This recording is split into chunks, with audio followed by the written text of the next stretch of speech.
So we're going to pick up where we left off, which is still the first chapter of Pirkei Avot, and it's Yossi ben Yoezer, which is the fourth Mishnah. Just to review a little bit of the history that we've seen up until now is that we've sort of seen a decline in the greatness. Up until now, we had the men of the Great Assembly. We had Shimon HaTzadik, who was sort of the last one or last of that generation. Antigonus, he was a bridge of sorts. He had a very Greek name, sort of already suggesting that Greek influence had been growing in Eretz Yisrael, and it continues to grow. And it grows to the point where, of course, many Jews have become more Hellenistic, and eventually leads up to the wars that are involved in the story of Hanukkah, and for good and for bad. The bad, of course, is that, as the story of Hanukkah suggests, there was a lot of assimilation, there was a lot of disunity, and there was a lot of danger in order to teach Torah and really champion Torah. And you see a hint of that historical context as we begin the fourth statement. The first interesting thing about the fourth statement is that there are two people that are together. In Hebrew, we call them the zugot. There's about 5 or 6 zugot, which are pairs.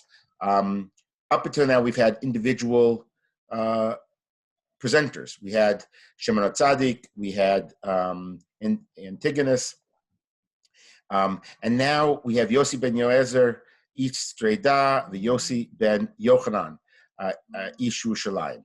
So we have two individuals, which suggests to a certain extent a difference of opinion, right? The Torah was no longer united at this point in time. Part of that is because of what I've already explained. Antiochus had certain rules that separated Jews. They were not allowed to as unified, and that also impacted on the nature of Torah. I alluded to also last week. I spoke about the creation of certain competing sects of Judaism, such as the Baitosim and Stokim. These were followers of these individuals who began to leave traditional Judaism. They were the students of Antigonus, and they went in their own direction. And we explained why last week. So now you see these pairs, and these are the first pairs. These zugot will lead us all the way up until we reach the Tanaim. The Tanaim we're familiar with from the Mishnah and the Gemara. These precede them. One of them, usually, the first one mentioned is usually the Nasi, the president of the Sanhedrin. The Sanhedrin, as I mentioned last week, is a Greek word. So there's the good.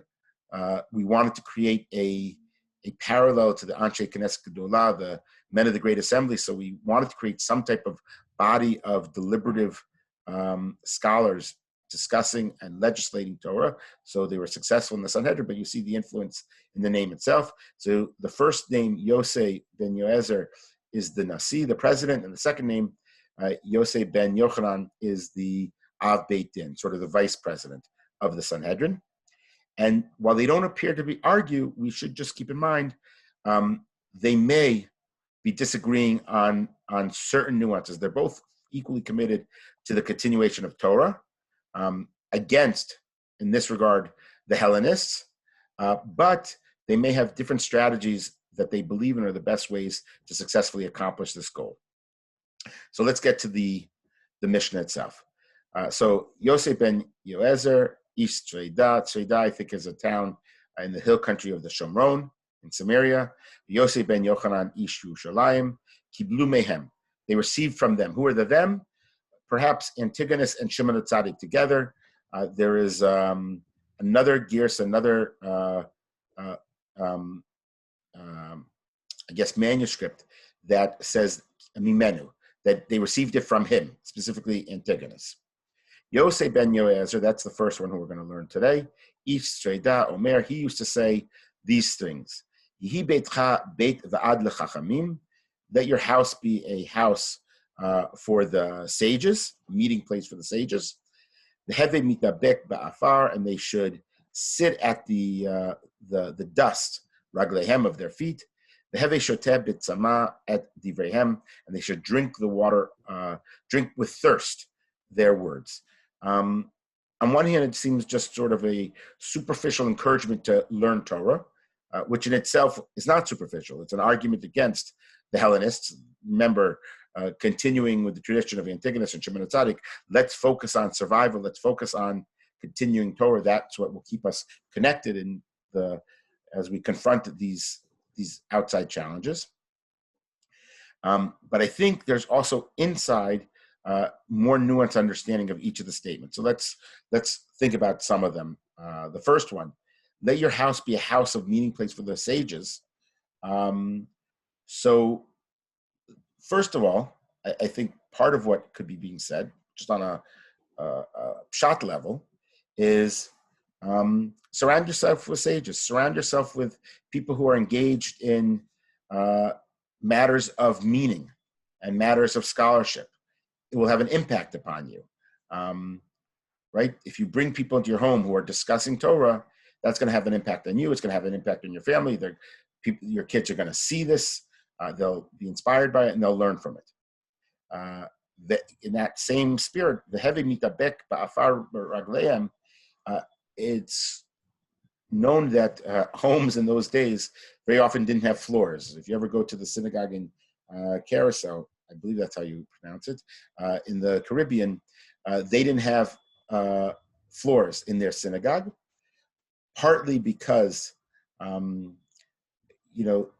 older buildings didn't always have that, partly because I understand there was a concern of making too much noise when people would come in and pray if they prayed on wooden floors, partly because I heard also that there was a symbolism of having the sand at your feet as you would pray would remind you of the prophecy contained in the Torah that Avram's descendants will be as multiply and be as many as sands that are on grains of sand that are on the seashore. In our instance, is very simply that there wasn't really flooring in those days.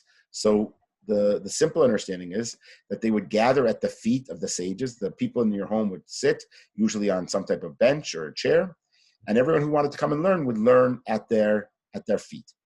But there is, I think, a couple of understandings. One of them, first of all, the word mitabek sounds very similar to what we see with Yaakov Avinu, Jacob, when he wrestles with the angel, that it's wrestling in the dust. And perhaps part of what they're arguing, what Yosef ben Yoezer is arguing, is that you should not just be a spectator in learning from the sages, hearing them talk. Don't let it just go through, don't learn just via osmosis, but struggle yourself, fight and argue. Really genuinely sort of get dirty in the learning that's taking place there. And that fits also another understanding. Mitabek be'afar raglehem, the other time where there's dust sort of that comes up from feet is when one is walking. And so here it's an alternative understanding, not that you're sitting in your home while the sages are talking, you're sitting at their feet, but rather you're following them as they go out and do whatever they do. In other words, they take their learning from the home and they go out and they try to implement it in the real world. And that's also what he's encouraging. Bring it from your home and then go out into the world and have practical impact upon this as well. You could also see this in the first statement, let your house be a house for the sages. That if we take a step back and remember the historical reality that I've already addressed, the destruction or the weakening of the Beit HaMikdash presented the rabbis with a great challenge. And that, of course, is what do we do that now that our national center has been destroyed or is taken over by the Greeks or is losing its influence or is becoming impure? There were many Kohanim subsequently priests that followed the Greek path, right? And they were corrupt. In fact, one of the opinions, historical suggestions, is Yosef ben Yoezer is ultimately crucified by a Syrian general that was encouraged by one of the high priests in Jerusalem, who had become influenced by the Greeks. And of course, this is what gives rise to the Maccabees and their rebellion, and the Hashmonaim, their rebellion against this type of influence. So he would say, let it be in your house. If you can't continue Judaism in the public sphere, so bring it into the private sphere. And indeed, that's what the rabbis did. The rabbis, when the temple was destroyed, said, we have to continue the learning and the values of the Beit HaMikdash, and they chose two places. One is the synagogue. Every community will have a synagogue, and indeed, some of the traditions of the Beit HaMikdash were transferred to the Beit Knesset. The Nir Tamid is just one example. The eternal flame, that existed in the Beit HaMikdash for the Karbanot. There was always an eternal flame. And then many things, as I mentioned many times before, they were moved to the home. So we sit around the table, and at the table is considered an altar, and Torah can be learned there. Shabbos meals are there. Singing takes place there, is reminiscent of the Levim that used to sing in the time of the Beit HaMikdash, and much takes place in the home. So his statement, Yehi Beitcha, Beit Vad L'Chachamim, is that your house should also be a place of learning. Don't despair that if you can't do it in the public sphere as much. That's part of what he's saying. I think we can, of course, go a step further. There are some people who believe that Judaism is only for the public and not for the private. And Judaism, of course, says, no, it has to be in both places. Indeed, when we say the Shema, we Shema when we wake up in the morning and when we go to bed at night. When we wake up and we're on our way, and of course, when we lie down to go to sleep. And one of the explanations why we have to say it twice is to take upon ourselves the contents of the Shema, which is the yoke of heaven and the yoke of the mitzvot, the obligation of the mitzvot, both when we get up in the morning and go out into the world, as well as when we come home to our home, that we should be one Jew, the same in both the public and in the private sphere. And that's another element of the statement, that your house be a house of learning, a house of sages. Don't just do it in the public. Make sure it's also in the private sphere. The home, actually, many people today in the modern world, especially more similarly to become, unfortunately, give up on the home. We see this very strongly in Corona, that when the synagogues closed, many people who were lacking education in the home suffered tremendously Jewishly, because they didn't have the communal infrastructure to help them. But those who understood that Judaism always has to be alive in the home, and the center of the Jewish educational experience is actually in places like the Shabbat meal and interactions with parents and children all the time, didn't suffer as much from an educational point of view. And so that's another element that is taking place with regards to the home. I could also point out, came across the interpretation in this book, which is the teachings of Pirkei Avot from Harav Baruch Yashar Schlechter, who was the chief rabbi of Akko after the War of Independence. And he notes, interestingly, I apologize. I have to take a step back. He did not say these things.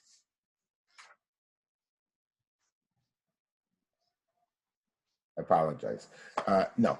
So I'll get to what he says in a moment. It was actually Rav Aryeh Levine who says what I'm about to say, which is that the initial statement from Rabbi Shimon HaTzadik from a few weeks ago, where he says the world rests on three things, Torah, Avodah, Gemilut Chasadim, is actually paralleled in what takes place in the home. So, for example, Torah, if you have sages come around and you're talking around the table, when we eat our food, it's almost like a form of carbon. We elevate our physical, our material to something holy that takes place at the table. And then, of course, we're able to do Gimilut Chasidim, Haknasat Orchim. We can welcome in guests and provide assistance to people through our home. So we provide the three things that sustain the world can actually take place in the home. And so here you would see in this understanding a nice parallel. Make sure your home is committed to Judaism to the full extent possible, and then also go out and follow the feet of the sages out into the real world. Make sure you have an impact there as well. And then we come to the Hevei Shoteh B'tzama. You should be filled with thirst of their words. There's some commentaries who point out that thirst instead of hunger. Hunger, maybe when people chew, they masticate, they change the nature of what has entered into their mouth. And given all the challenges and the way that Baitos and Sadok change the nature of Torah, perhaps some suggest that there's an illusion that we should drink, take it whole, and not make any changes whatsoever. But what this verse strikes me is different. You should drink with thirst that you can't quench their words. What's really arguing, I think, is that the key to learning Torah is to always feel incomplete, always feel not satisfied, always feel thirsty for more. I remember Rav Steinsaltz, who, of course, just recently passed away, would always argue that the key, our children went to his elementary school, the key to his educational philosophy for elementary students was that they should learn how to love to learn. It doesn't matter that much how much they actually learn, the contents of what they learn. At the end of the day, if he's talking about math, say, how much can you really learn as a fourth and a fifth grader in math? You probably have to relearn it anyway, in seventh and eighth and 10th and on and on and on. The level of learning is relatively low. And so to be a serious learner, you're going to have to invest much more time regardless. But he says, what you can't do later or fill in later is a love of learning, an appreciation of learning. And so he insisted that his teachers really make the kids love what they were doing. Because if they loved what we're learning and they always wanted to have more learning, so that would serve them well when they go on to higher levels of education. But if they never got that initial love, that initial desire, that initial feeling that they're incomplete and they just want more and more and more, if they never got that, that's a harder experience to fill in later. And so I think that's perhaps what he's saying when he says you should drink with thirst. The key is drink with thirst. Never feel satiated, never feel satisfied in that regard. I just want to sort of telescope a little bit of what maybe we'll talk about next week, but point out that it's part of the historical context that I've already been mentioning. I spoke about, and this is the book that I mistakenly quoted a second ago, I spoke about the historical context of the Greek influence, and you therefore had those who want to strengthen Torah on one hand, and those who want to sort of strengthen secularization and Greek philosophy on the other hand. Within the Torah camp, there was also a disagreement. The Torah camp had two different opinions of what's the best way to strengthen Torah. One opinion, and we'll see this again and again and again, as I mentioned, very often the two individuals in the Zugot had different opinions. Same goal, but different opinions of how to arrive at that goal. And one was to sort of look inwards, turn inwards, to protect Torah. We saw that actually with the first statement of the rabbis of the Anshe Knesset Gedolah, that they said, create a fence around the Torah. You have to protect it. And the other is, no, make it open, make it wide so that as many people as possible can gain exposure to it. And we saw this discussion already as well about the argument between elitism versus the masses. Where should we concentrate our efforts?